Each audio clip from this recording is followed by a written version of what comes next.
l'Éternel, car il entend ma voix. Il a penché vers moi son oreille, et je le chanterai toute ma vie.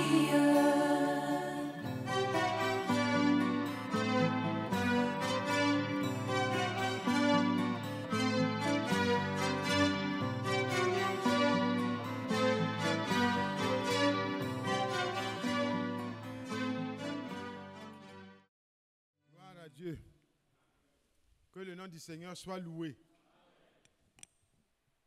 qu'il soit glorifié.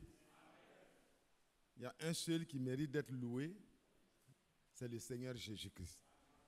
Je rappelle qu'à partir de 18h30, vous pouvez vous connecter pour écouter les prédications depuis Krefeld qui ont été programmées et qui sont en train d'être remises. Et c'est très intéressant, très bon. Les mercredis soirs aussi, c'est à 18h30. Que Dieu bénisse chacun de nous. Nous allons nous exhorter juste pendant un petit moment et passer quelque temps dans la prière.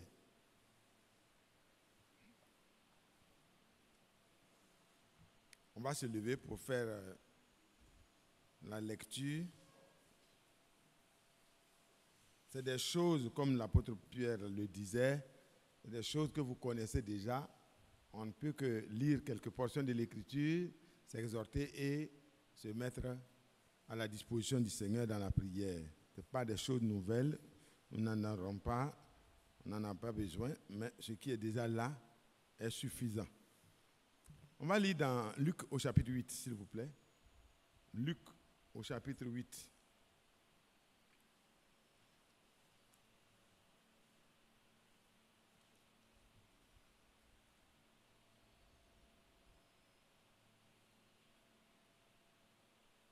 À partir du premier verset. Ensuite, Jésus allait de ville en ville et de village en village, prêchant et annonçant la bonne nouvelle du royaume de Dieu. Les 12 étaient avec lui, et quelques femmes qui avaient été guéries d'esprits malins et de maladies, Marie dite de Magdala, de laquelle étaient sortis 7 démons, Jeanne, femme de Chouza, intendant d'Hérode, Suzanne et plusieurs autres qui l'assistaient de leurs biens. Amen. Une grande foule s'étant assemblée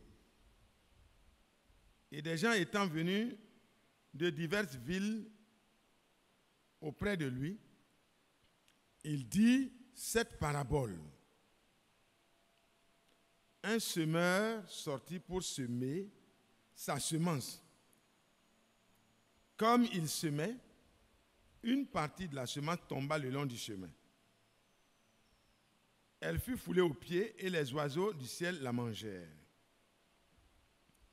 Une autre partie tomba sur le roc. Quand elle fut levée, elle sécha parce qu'elle n'avait point d'humidité. Une autre partie tomba au milieu des épines. Les épines crurent avec elle et l'étouffèrent. Une autre partie tomba dans la bonne terre. Quand elle fut levée, elle donna du fruit au centuple. Après avoir ainsi parlé, Jésus dit à haute voix, que celui qui a des oreilles pour entendre, entende. Ses disciples lui demandèrent ce que signifiait cette parabole. Il répondit, il vous a été donné de connaître les mystères du royaume de Dieu. Mais pour les autres, cela leur est dit en parabole, afin qu'en voyant, ils ne voient point, et qu'en entendant, ils ne comprennent point. Voici ce que signifie cette parabole. La semence, c'est la parole de Dieu. Amen. Ceux qui sont tombés le long du chemin, ce sont ceux qui entendent. Puis, le diable vient et enlève de leur cœur la parole, de peur qu'ils ne croient et soient sauvés. Ceux qui sont sur le roc, ce sont ceux qui, lorsqu'ils entendent la parole, la reçoivent avec joie. Mais ils n'ont point de racines.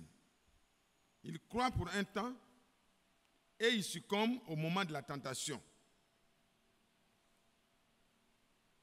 Ce qui est tombé parmi les épines, ce sont ceux qui entendent la parole, s'en vont. Et la laissent étouffer par les soucis, les richesses et les plaisirs de la vie. Et ils ne portent point de fruits qui viennent à maturité. Ce qui est tombé dans la bonne terre, ce sont ceux qui, ayant entendu la parole avec un cœur honnête et bon, la retiennent et portent du fruit avec persévérance. Amen. Que Dieu soit loué. Il dit au verset 18, prenez donc garde à la manière dont vous écoutez. Amen. Seigneur, encore une fois, bénis la lecture de ta parole que nous venons de faire et instruis-nous pendant quelques instants afin que cela nous introduise vraiment dans la prière, afin que nous puissions te faire connaître nos besoins personnels, spirituels et aussi nos besoins temporels en attendant notre départ. Merci au nom du Seigneur Jésus-Christ. Amen. Que Dieu soit loué. Veuillez vous asseoir. C'est la même parabole certainement qui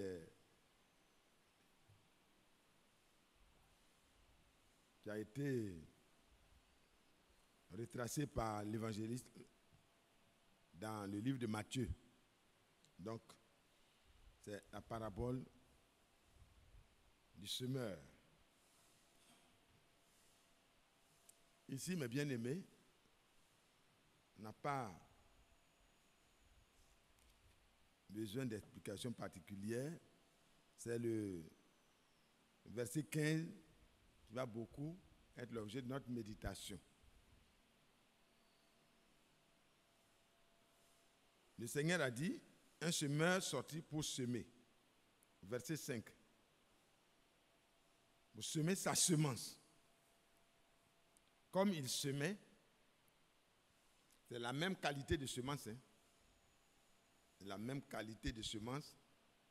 Le semeur n'a pas deux semences dans son sac. Dans l'autre parabole, il a parlé de celui qui a suivi et qui a mis une autre semence. Ça, c'est dans un autre cas. Maintenant, nous parlons de la bonne semence qui a été semée. Comme il semait, une partie tomba le long du chemin. Elle fut foulée aux pieds et les oiseaux du ciel la mangèrent.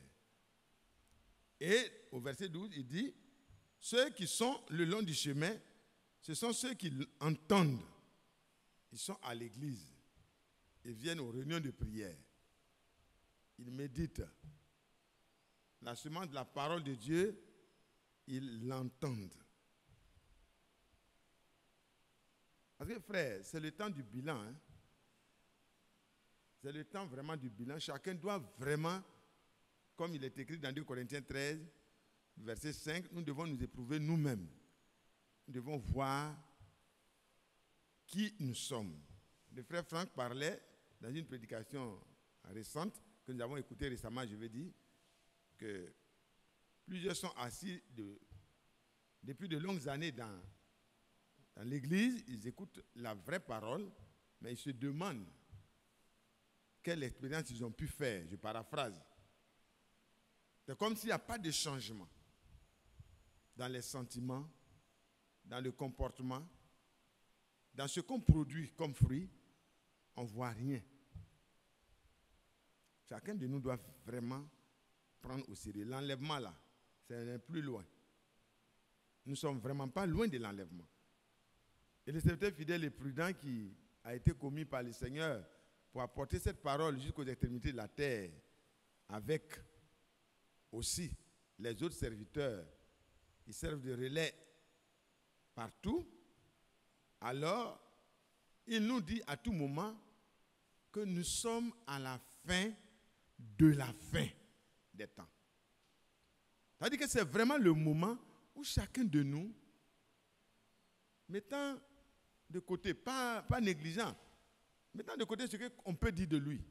Voilà. Parce que les hommes peuvent avoir une certaine opinion qui n'est pas forcément exacte de vous. Mais vous-même, quand vous regardez ce que vous êtes, depuis que vous avez entendu cette parole-là, quand vous regardez les 4 types de terrains là, où croyez-vous être réellement, honnêtement? Parce que c'est vraiment déterminant. La même semence. Dieu n'a pas voulu que nous puissions recevoir vraiment quelque chose de dénominationnel. Par la grâce de Dieu, la vraie parole, il a envoyé son prophète, ça c'est le travail de Dieu.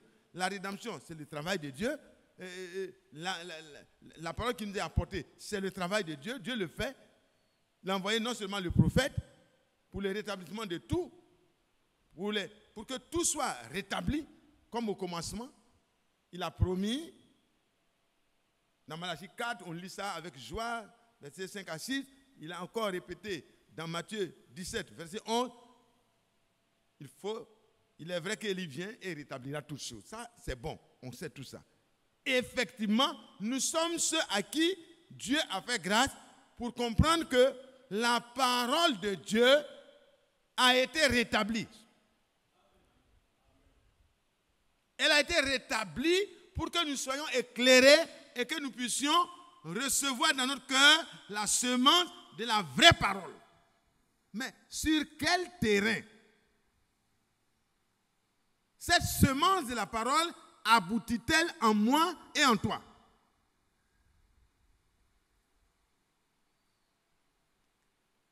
Je crois que c'était dans Jérémie, ou ceux qui me retrouvent ça, retrouvez-moi ça. Il a dit, mais pourquoi semer parmi les ronces, les épines? Défrichez-vous un champ nouveau. Pourquoi semer parmi les épines? Vous voyez? Donc, la parole, Dieu a fait son travail. Il a envoyé le prophète. D'autres ont cru, d'autres n'ont pas cru. Mais la parole qu'il a apportée, quand on la regarde, elle est en conformité avec la prédication des apôtres, avec les expériences des apôtres, avec les œuvres que le Seigneur faisait et qui s'est prolongée dans les jours des apôtres. Parce qu'il a dit, et aussi dans sa promesse, dans Jean 14, verset 12, que celui qui croit en lui fera aussi les œuvres qu'il a faites. Et les apôtres ont prouvé qu'effectivement, ils ont vraiment cru. Amen.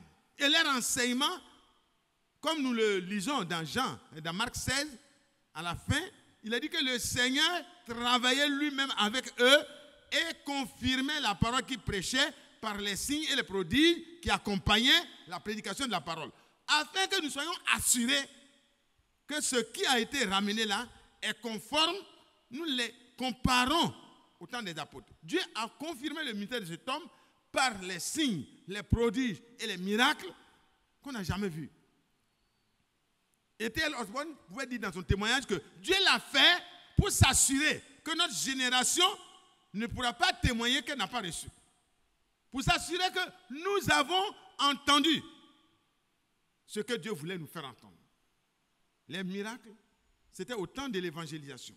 Mais après, la parole, les mystères du royaume, comme cela a été dit ici, vous et moi, c'est à nous que la grâce a été faite de comprendre les mystères du royaume. Mais les autres, voyez, ça c'est le verset 10. Il répondit, il vous a été donné à vous de connaître les mystères du royaume de Dieu.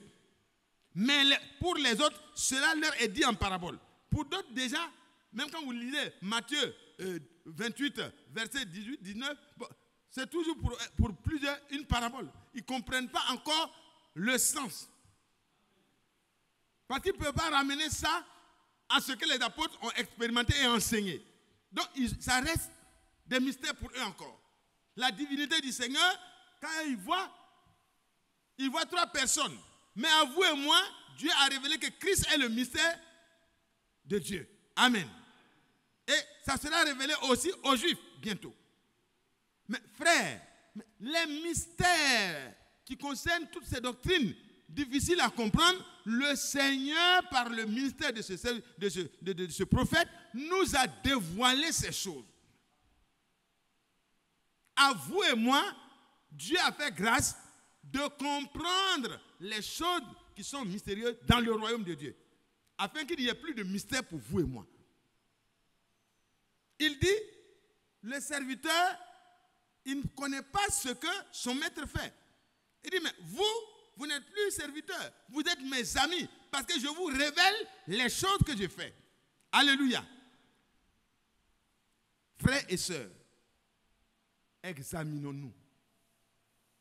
Et quand Dieu, dans son économie, savait que même ce qui a été révélé peut faire l'objet d'interprétation, si il ne nous vient pas en aide, il nous a donné encore un économe fidèle et prudent.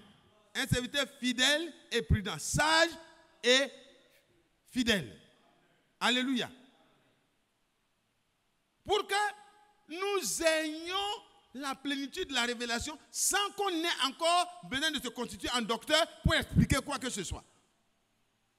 Alléluia.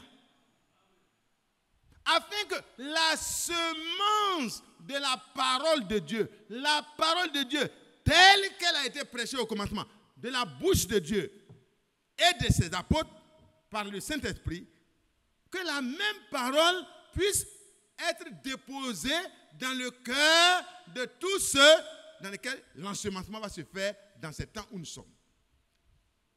Frères et sœurs, la même parole, dans la même église, dans le même champ, peut trouver jusqu'à 4 types de terrains. Vous voyez que ce n'est pas partout où il a semé où il va pouvoir récolter des choses. Non. Chaque terrain aura son jugement. On ne pourra pas dire qu'il n'a pas reçu la même chose. Le Seigneur est bon, il est miséricordieux. Il nous aime. Moi, je ne peux pas transformer le terrain caillouteux, je ne sais pas comment ça se fait. Mais au moins, nous pouvons examiner pour voir quelle est la situation depuis que nous sommes dans le Seigneur. Il dit, l'autre, voyez, ceux qui sont tombés le long du chemin sont ceux qui entendent, puis le diable vient et il enlève de leur cœur la parole, de peur qu'ils ne croient et qu'ils soient sauvés. La parole de Dieu nous met dans une position vraiment meilleure que toutes les autres personnes. Mais quand cette parole de Dieu, on finit de l'écouter, qu'on rentre, et qu'on n'a rien compris, parce que dans Matthieu 13, là, il a dit, ils ont écouté ça, mais ils ne l'ont pas compris. Vous voyez? Ils n'ont pas compris. Voyez? Je reprends cette partie-là rapidement. Matthieu 13, c'est la même chose. Hein?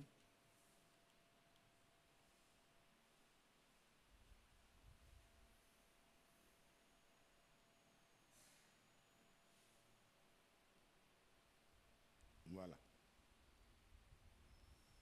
Sur le chemin, il dit, lorsqu'un homme écoute la parole, Matthieu 13, verset 19, du royaume et ne la comprend pas, là, le malin vient et enlève ce qui a été semé de son cœur. Il a écouté, il n'a pas compris. Dans Luc, il dit, ils ont entendu, voyez, ils ont entendu et le diable est venu. Et il a enlevé. Pourquoi? Parce qu'ils n'ont pas compris. C'est-à-dire qu'ils sont là, mais quand vous leur demandez après la réunion de prière, qu'est-ce qui a été dit, c'est difficile qu'ils puissent vous dire exactement qu'est-ce que le Seigneur leur a dit. Si c'est le cas pour toi, je crois que Dieu est capable.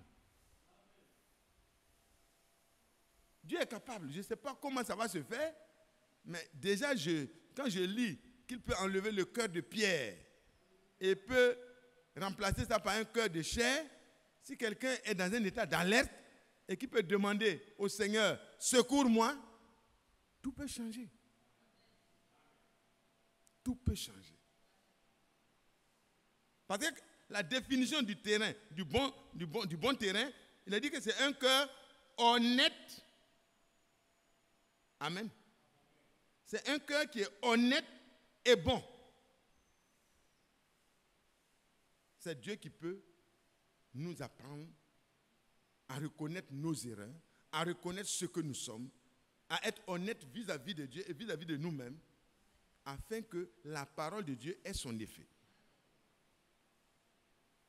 Regardez le verset 13. Ceux qui sont sur le roc, ce sont ceux qui, lorsqu'ils entendent la parole, la reçoivent avec joie. Je dis, je ne vais pas m'attarder sur les autres terrains. Je vais arriver à la fin sur l'autre terrain. Ils la reçoivent avec joie. Vous savez, il y a beaucoup d'enthousiasme. Quand on avait cru, on était à Williamsville, on avait, frère Senani est là, on avait des merveilleux frères, hein, de très merveilleux frères.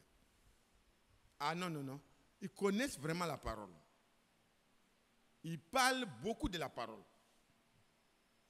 Malheureusement, c'est de l'enthousiasme. Et quand juste une doctrine étrangère arrive, c'est les premiers qui sont emportés. Ils reçoivent la parole avec joie et enthousiasme. Mais c'est des gens qui n'ont pas de racines. Frères et sœurs, examinons les choses pendant que le temps est favorable. Dans 2 Corinthiens 6, à partir du verset 1 jusqu'à 2, 3, dit c'est maintenant le temps favorable. C'est aujourd'hui le jour où Dieu sauve. Tu peux demander le secours de Dieu. Et il va te secourir. Moi, il ne peut pas changer ton cœur. Mais le Seigneur dit que lui, il peut prendre le cœur de pierre, là, il peut enlever ça. Parce que la parole ne peut pas produire sur un cœur de pierre. Ça ne peut pas. Quand la parole vient, ça glisse, ça ne peut pas prendre des racines. Le soleil vient, quand il y a une épreuve, quand il y a la tentation, allez, ça disparaît. Il dit là, ces personnes-là, ils sont enthousiastes, ils sont joyeux, ils chantent avec brillance. Bon, ceux qui chantent avec beaucoup de bruit comme moi, ce n'est pas forcément parce qu'on est enthousiaste, on est sur un terrain caillouteux, mais je vais dire que ce n'est pas la preuve que tu as bien compris. Non. Si tu peux chanter avec joie, prier avec joie, c'est une bonne chose. Mais il faut porter des fruits après ça pour que je m'assure, pour que tu t'assures toi-même que vraiment les choses vont comme tu le fais voir. Mais ils n'ont point de racines. Ils croient pour un temps. Frère, nous ne devons pas croire pour un temps. Nous devons croire pour toujours. Nous devons croire pour toujours. Ce n'est pas quand les frères sont là qu'on est protégé de la tentation. Non. C'est quand la parole de Dieu a trouvé la place dans ton cœur et qu'elle a vraiment pris des racines dans ton cœur. C'est cette parole-là qui te permet de voir la tentation et de comprendre que c'est un piège. Et à partir de ce moment, tu peux faire comme Joseph, tu peux fuir. Qu'est-ce qui a fait échapper Joseph à la tentation qui était en Égypte? Il était seul. Il n'y avait plus les frères en Christ. Bon, je dis ça. Il n'y avait plus les frères d'Israël. Il n'y avait plus les frères. Ses frères, ses 11 frères étaient restés en Palestine, à Canaan. Il était seul. Et il était au milieu des païens. Et il était esclave. C'est-à-dire, il n'a pas la liberté de faire ce qu'il veut, comme vous et moi. Et celui qui l'emploie, celle qui l'emploie, vous voyez, la femme de celui qui l'emploie, bon, elle aussi, sa patronne, lui demande de faire des choses que la parole de Dieu lui interdit de faire. Voilà la tentation, voici l'épreuve de sa foi. Qu'est-ce qu'il doit faire? Si la semence était tombée sur un terrain, un caillou, il était là au milieu de ses frères, Jacob parle à tout moment, il leur donne les instructions, la bonne parole qui sort de la bouche du prophète Jacob, il l'entend, mais voilà que au moment de la tentation, comme ça n'a pas eu la place dans son cœur pour longtemps, il croyait pour un temps, mais après la séparation d'avec les autres parents, les autres frères, il se retrouve seul. La parole est la seule défense que Dieu lui avait donnée. Mais Dieu soit loué. En ce frère Joseph, la parole de Dieu avait trouvé un terrain fertile. C'était un cœur honnête. C'était un cœur disponible. La femme dit, mais tu es isolé ici. Il faut que personne ne le saura. Il dit, mais Dieu le saura. Amen. Mon maître m'a donné tout. Sauf toi. Amen. Parce que tu es sa femme. Mais, il dit, mais c'est moi qui dis. Elle dit, mais comment pécherai contre Dieu en faisant une telle chose contre mon maître? Je ne pourrai pas le faire. Bon, mais tu vas voir. Mais tu vas voir de l'homme et même du diable, ça n'a pas d'effet sur toi si tu restes ferme dans la parole. Tout le monde peut te dire, tu vas voir, parce que tu es intègre. Le Seigneur est le bouclier de celui qui est intègre. Et le bouclier de Dieu, ce n'est pas comme le bouclier de nos chers parents policiers là. Hein. Et ils tiennent ça comme ça. Donc, au moment où ils tiennent ça en haut aussi, les gens lancent ça ici. C'est fini. Mais le Seigneur, il nous protège par devant, par derrière, et sa main au-dessus de nous. Or, une telle armure, je n'en ai pas trouvé encore dans les armées. Les Romains ont essayé de faire quelque chose de mieux que les autres armées, mais ça ne peut pas ressembler à ce que Dieu est. Parce que Dieu est impénétrable. On ne peut pas franchir Dieu pour trouver le croyant qui se tient dans la crainte de Dieu derrière le bouclier. Oh, que Dieu soit loué. Joseph a été protégé. J'étais en prison. D'abord, la vie a été protégée. J'étais en prison. Dieu a fait ressortir Joseph pour régner sur toute l'Égypte. Juste après Pharaon, c'était lui. Plein pouvoir de l'exécutif. Pharaon régnait et lui, il gouvernait. Alléluia. C'est pas bon ça? Il n'a pas eu à faire des coups bas, n'a pas eu à faire des compromis. Il est resté intègre. Il a voulu rester derrière la parole. La parole a produit en lui la bonne conduite. Et la bonne conduite a valu de près la mort. Mais comme le bouclier était infranchissable, alléluia, il n'a pas eu à mourir. Et plus tard, la promotion est venue. Donc, ne soyez pas enthousiastes pour quelque temps. Ne croyez pas jusqu'au moment de la tentation seulement. Et puis, il ne faut pas tomber dans la tentation avant de dire, Seigneur, non. Quand la tentation vient en face de toi, la parole de Dieu qui est en toi va sortir pour dire, tu ne dois pas faire ça. Ainsi dit la parole. Quelqu'un qui te persécute, tu ne dois pas te mettre à parler mal de lui partout. Prie pour lui. C'est ce que Dieu dit. La bonne semence, quand elle est dedans, elle te protège, elle te défend. Mais ici, là, c'est un homme de quelque temps. Et pour quelque temps, il a cru.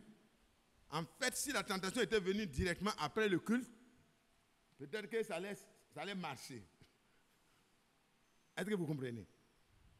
Il dit, il croit pour un temps. Donc, pour un temps, dans les premiers moments, la semence est sortie aussi comme les autres semences.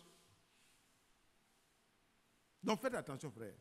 Ne soyez pas des frères qui viennent, quand l'onction est là, ah, mais la soeur est zélée, le frère est zélé. Mais une fois qu'on s'éloigne de la semaine, tu retrouves les mêmes instincts guerriers, les mêmes instincts politiques, les mêmes instincts ethniques, les mêmes instincts. Oh frère, on est des frères, mais là, hein, ça a dépassé les limites maintenant.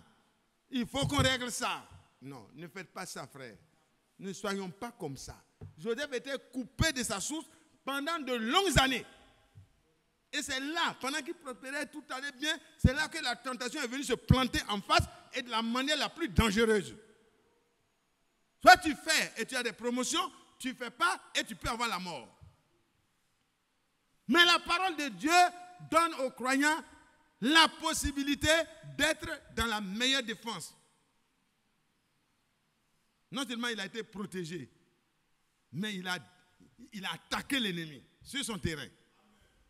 Il dit, je ne dois pas faire ça. Il est écrit que je ne dois pas faire ça. Je ne ferai pas ça et je ne pécherai pas contre Dieu parce que mon maître, il m'a tout laissé, sauf toi. Je ne ferai pas ça. Il n'a pas seulement refusé, mais il a attaqué. Il a parlé la parole. Et la femme a tremblé. Il dit, mais d'accord, on va voir. Elle a attrapé. Le monsieur a laissé tout ce qu'il faut laisser. Il a fui. Les preuves étaient là dans la main de la femme, apparemment. Mais les preuves qui sont graves, c'est les preuves que Dieu a contre toi. Parce que ce qu'on fait en cachette et que les autres ne voient pas là, on n'a pas encore échappé aux preuves. Parce que Dieu a la caméra. De tes pensées même, lui, il enregistre.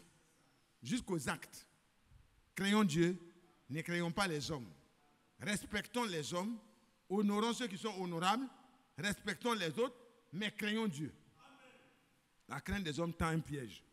Mais celui qui compte sur le Seigneur et qui se confie en lui, il est toujours protégé parce que Dieu protège les hommes intègres.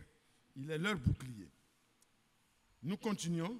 Alors, il croit pour un temps et il succombe au moment de la tentation. Ne succombez pas. Si vous succombez, levez-vous maintenant et commencez à dire au Seigneur, je veux que tu changes les éléments intérieurs là pour que je sois un homme profond. Un homme dans lequel la parole va rentrer et produire réellement des racines profondes. Parce que sans racines profondes, on ne va pas croître jusqu'à porter des fruits. Que Dieu aide chacun de nous. La même parole qui a été donnée aux prophètes, qui a été transmise aux serviteurs fidèles prudents pour ensemencer toute la terre, est parvenue à toi et moi. Mais c'est sur quel terrain cette semence est tombée? C'est ça qui fait les problèmes de notre croissance. La croissance. Les expériences qu'on doit faire. C'est la loi de la nature. Hein?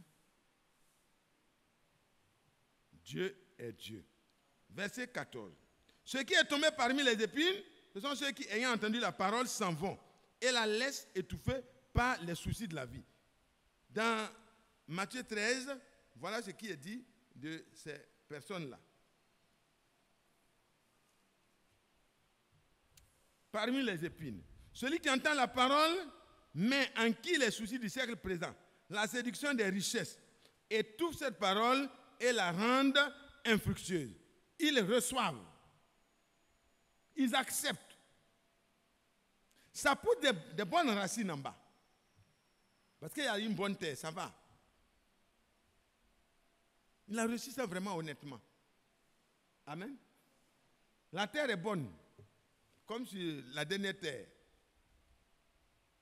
Mais quand le frère a fini d'écouter la parole, la sœur a fini d'écouter la parole, elle a des projets. Projets de mariage. Projets de travail. Projet 2. Il a regardé l'autre a une voiture. Lui, il n'en a pas encore. L'autre a une maison. Lui, il n'en a pas. Nous avons eu la même formation académique. Pourquoi pour moi là c'est comme ça? Dieu m'aime là. Je ne sais pas qu'est-ce qu'il veut faire de moi. Le frère n'est pas content. Et il compare sa situation aux autres et ça devient plus difficile. Et dans le psaume 73, vous voyez ce que l'homme de Dieu a dit? Il dit, mais de peu mes pieds ont failli glisser. J'ai failli glisser. Parce que j'ai commencé à porter envie aux infidèles. Ils sont bien, ils font les détournements, ils font tout, ils sont en bon point, ils avancent. Et moi, je suis intègre et c'est comme si Dieu m'a oublié. Dieu ne t'a pas oublié, frère. Dieu ne peut pas t'oublier. Ne laisse pas les soucis grandir. Prends ta machette, alléluia. Prends la parole, alléluia. Parce que la parole ici, elle a une semence, mais de l'autre côté, voyez, quand la parole est prêchée, il faut laisser, elle va couper les mauvaises herbes autour de toi.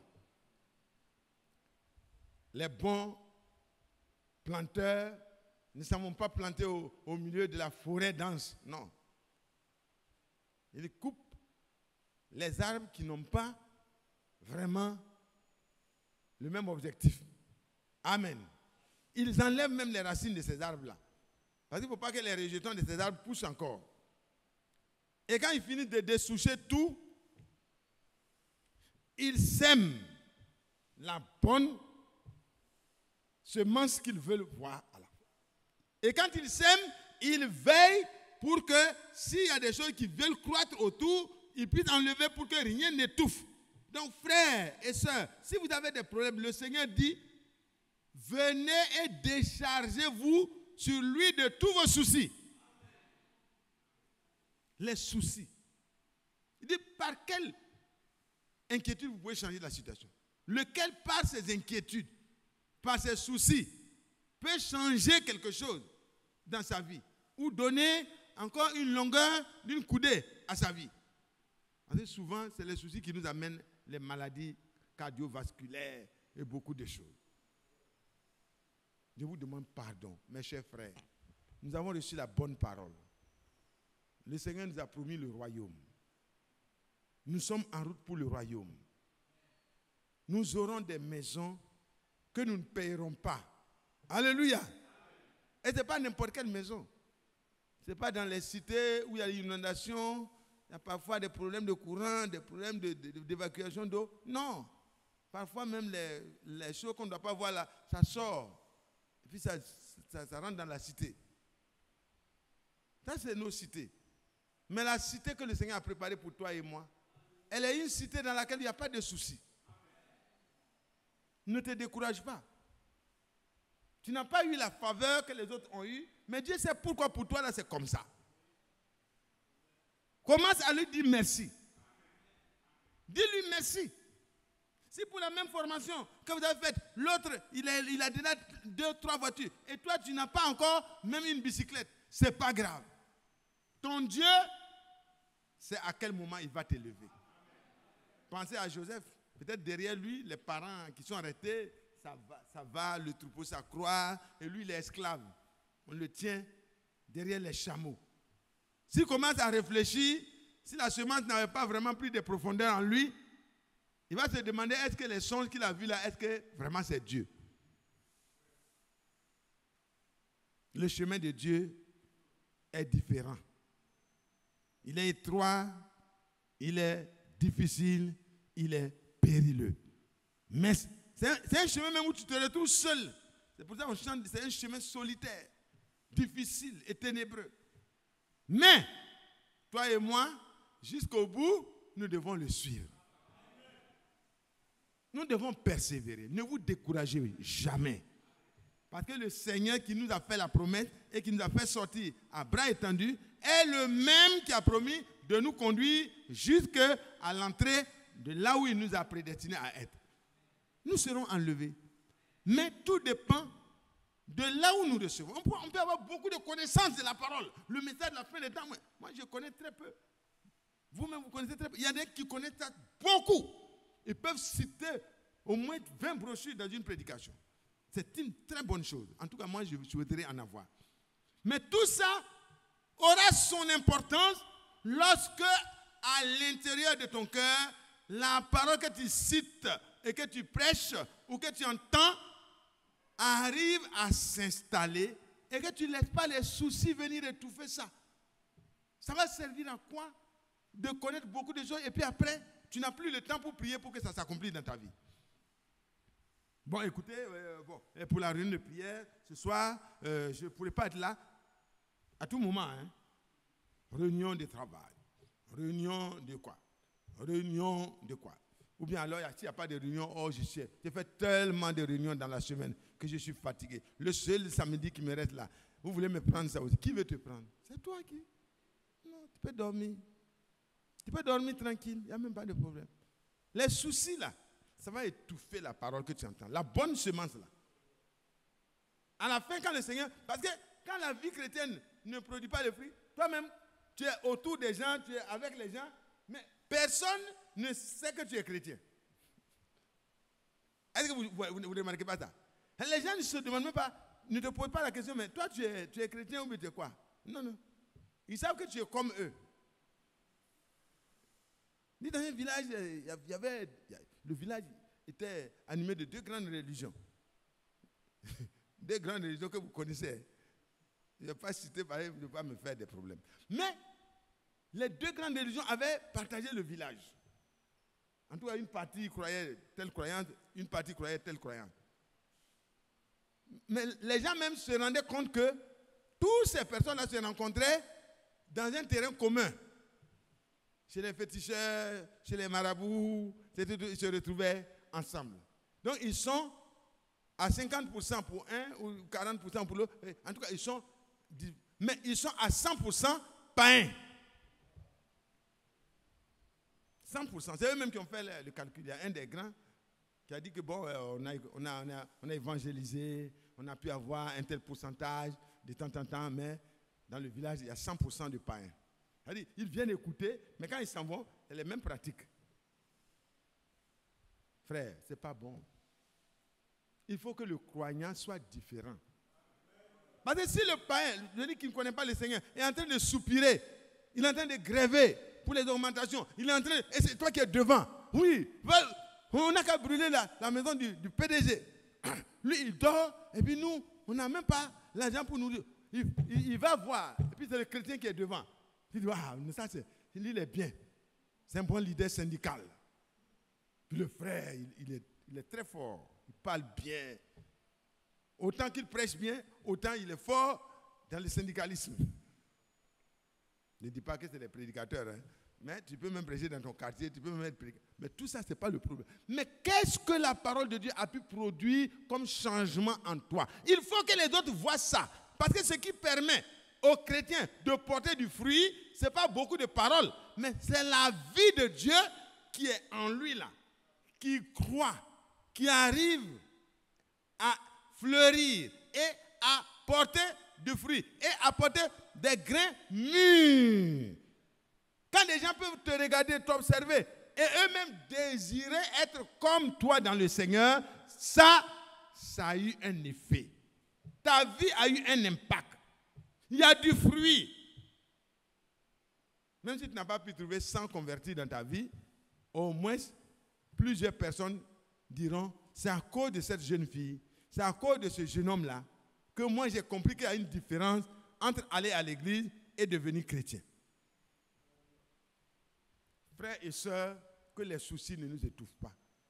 Que notre témoignage de chrétien ne soit pas étouffé par nos soupirs, la poursuite des richesses, les soucis du siècle présent. Ça peut ne pas être l'argent. Hein? Tu peux être fort du côté de l'argent, ça ne te dit rien. Mais le fait que tu n'as pas de travail là, ça te fait tellement mal. C'est vrai, un frère doit chercher à travailler parce que celui qui ne veut pas travailler, il ne doit pas manger non plus. Si tu ne veux pas travailler, tu ne dois pas vouloir manger. Mais si tu veux travailler et qu'il n'y a pas de travail encore, persévère. Dieu lui-même qui est juste, qui a créé la bouche et le ventre, va te donner ce qu'il faut. Mais n'en fais pas un problème au point que les réunions de prière, tu commences à les déserter. Si tu ne vas pas chez Dieu, si tu ne vas pas vers Dieu, si à la maison tu commences à ne plus avoir les réunions avec la famille, parce que les problèmes sociaux ont étouffé la vie spirituelle, ce n'est pas la bonne manière. Ressaisis-toi parce qu'il est encore temps. Les affaires doivent être d'abord précédées par la vie chrétienne abondante. Que Dieu nous bénisse. Maintenant, le dernier terrain. C'est des choses que vous pouvez approfondir vous-même. Il ne porte point de fruits qui viennent à maturité. Parce que tel père, tel fils, si le frère qui t'a amené à la foi, lui-même il est noyé par ses soucis, une fois que tu vas chez lui pour te faire exhorter, je ne sais pas qu'est-ce que tu vas avoir comme maturation. Tu vas avoir des problèmes. Personne ne va arriver à la maturité. Autour de toi, ça sera vraiment une vie chrétienne vraiment misérable. Il y a des gens qui disent aux frères, venez dans notre église là. Quand tu es chez nous là, si tu as des problèmes, on t'aide. C'est ce qu'il a compris. Lui, son évangile là, c'est l'évangile social. Si tu as des problèmes, on va t'aider. Bon, comment vous voulez qu'une telle personne arrive à la maturité? Alors, celui qui devait semer là, il n'est même pas lui-même. Mais regardez la dernière partie. Ceux qui est tombé dans la bonne terre, ce sont ceux qui entendent la parole. Ayant entendu la parole avec un cœur honnête et bon. Alors là, nous devons véritablement nous regarder dans le miroir. Parce que quand Marie de Magdala a entendu la parole, elle n'était pas une bonne femme. Hein. Elle n'était pas une femme de bonne renommée. C'est pourquoi les pharisiens avaient raison de dire, ah, mais si celui qui est invité d'honneur là, il était vraiment prophète comme nous le croyons, alors qu'il est plus qu'un prophète. Il était le Dieu des prophètes. Mais ils n'ont même pas discerné même la partie de prophète là. La Samaritaine n'a pas mis du temps. Quand elle a parlé et que le Seigneur a parlé, elle dit, je vois que tu es un prophète. Mais moi, je ne cherche pas les prophètes. Je cherche le Christ. Alléluia. Il dit, mais le Christ doit venir. Quand il viendra, il a dit qu'il va nous révéler toutes choses. Il dit, je le suis, moi qui te parle. Terminé. Le Seigneur savait que c'est de ça qu'elle avait besoin. Mais voilà que les gens qui s'étaient censés enseigner vraiment à attendre le Christ se retrouvent en face du Seigneur et c'est eux qui n'ont pas compris qu'il était de Belzébul. Ils étaient là. S'il était vraiment le Christ, s'il était vraiment un prophète au moins, il aurait discerné quelle espèce de femme était là. Et n'allait même pas accepter qu'elle s'approche. À plus forte raison de le toucher et de faire ses larmes. Ces larmes, ce n'est pas des vraies larmes. Elles ne se répandent pas. Frère, est-ce que c'est à toi de juger la sincérité d'un frère? Dieu t'a établi juge de tes frères? Sonde et juge la sincérité de ton cœur à toi-même. Et quand tu seras vraiment profond et honnête et bon, tu auras un cœur bon et honnête pour porter secours aux autres. Mais là, ça ne sera plus pour les juger, mais c'est pour intercéder en leur faveur comme le Seigneur le fait. Voilà, ils ont mal jugé.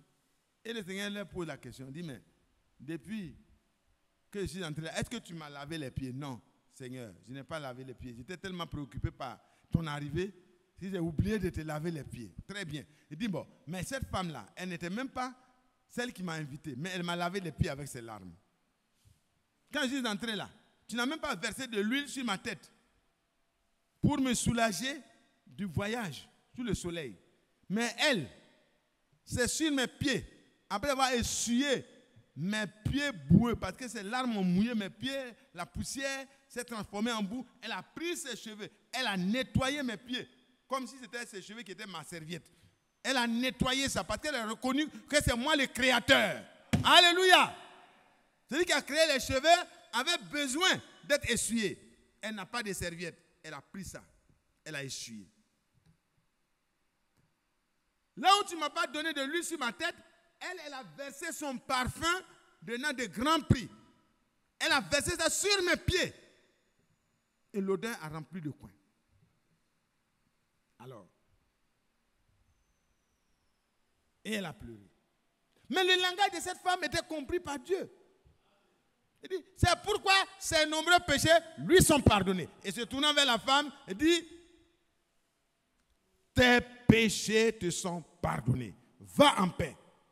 Elle est partie en paix. Donc frère, quand on parle du cœur honnête et bon là, ça ne veut pas dire que moi je n'ai jamais cherché femme de quelqu'un. Je n'ai jamais fait du mal. Je n'ai jamais... Ça là, vous allez en trouver beaucoup sur le terrain. C'est de la religion.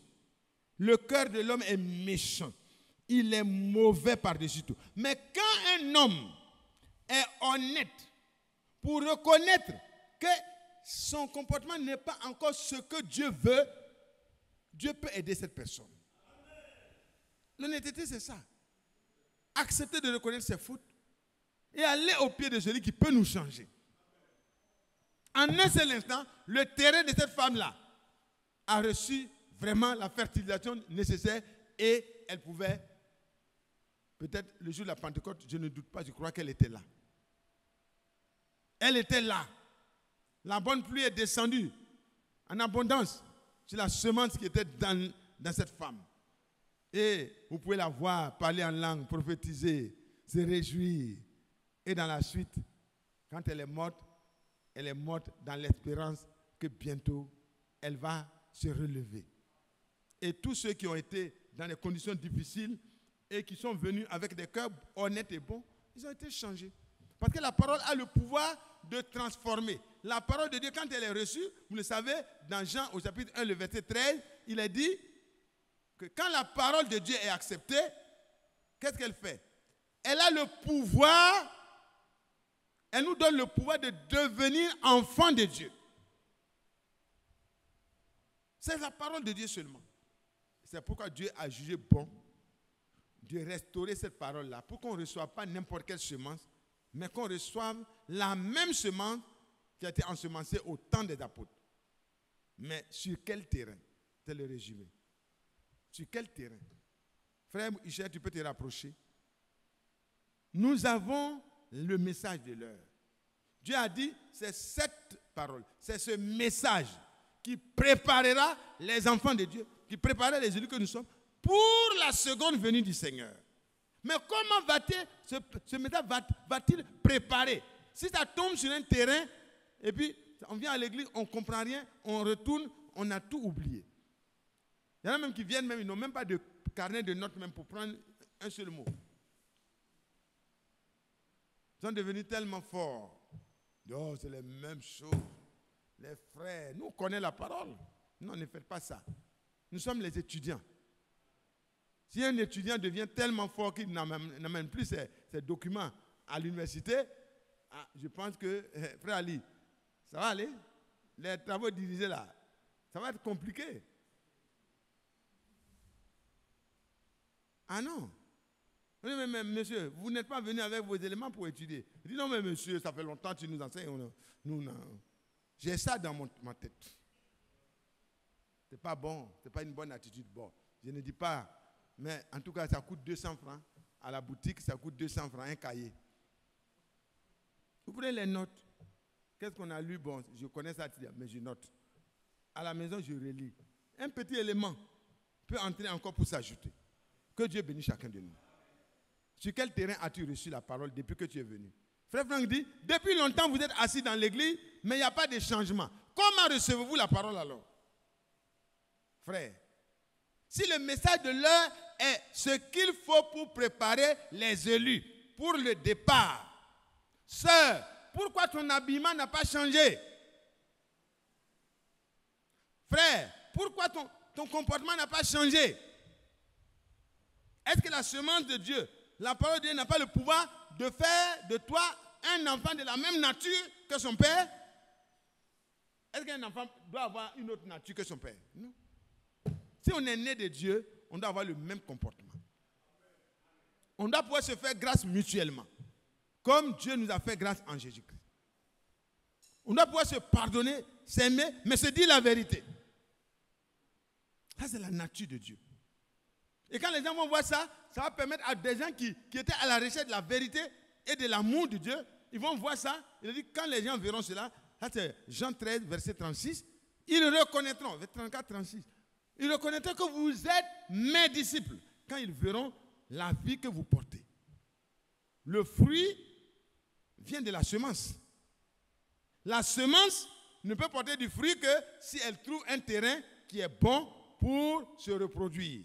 Que ton cœur ne soit plus ce cœur grincheux, ce cœur qui est plaintif, ce cœur qui n'est jamais satisfait, ce cœur qui se plaint continuellement, ce cœur qui est soucieux de tout avoir. Non, arrête tout ça et remercie le Seigneur pour ce que tu es. Dis-lui, voilà ce que j'aurais souhaité être. Mais pour le moment, voilà ce que tu m'as permis d'être. Je te rends grâce pour cela. Louange et gloire à toi, Seigneur. Quand tu voudras, tu me donneras ce que je souhaite. On n'a pas dit de ne pas présenter à Dieu vos besoins. La Bible dit au contraire, faites connaître à Dieu vos besoins. Mais que vos besoins ne soit pas imposé à Dieu. Amen. Mais que vous puissiez dire à Dieu, c'est ce que je souhaite, mais que ta volonté soit faite. Et le Seigneur vous bénira. Votre vie va porter des fruits.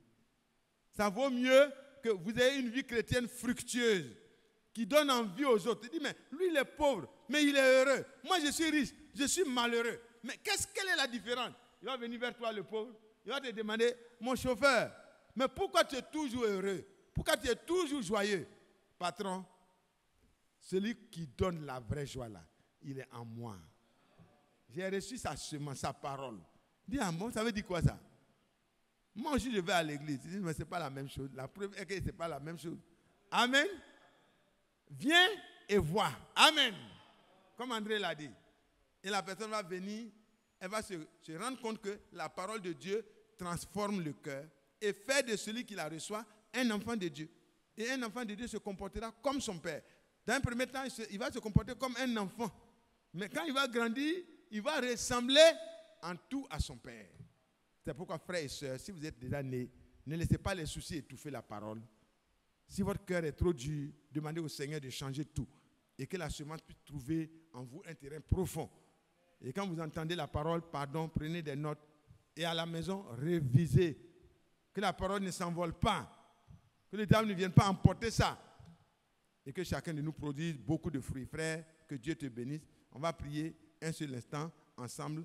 Le frère va nous conduire pour le reste du temps, pour que nous puissions prier pendant quelques moments.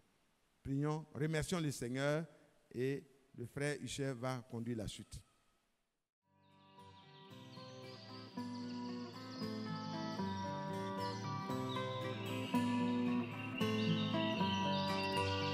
J'aime l'Éternel,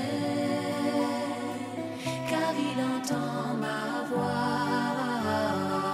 Il a penché vers moi son oreille, et je le chanterai.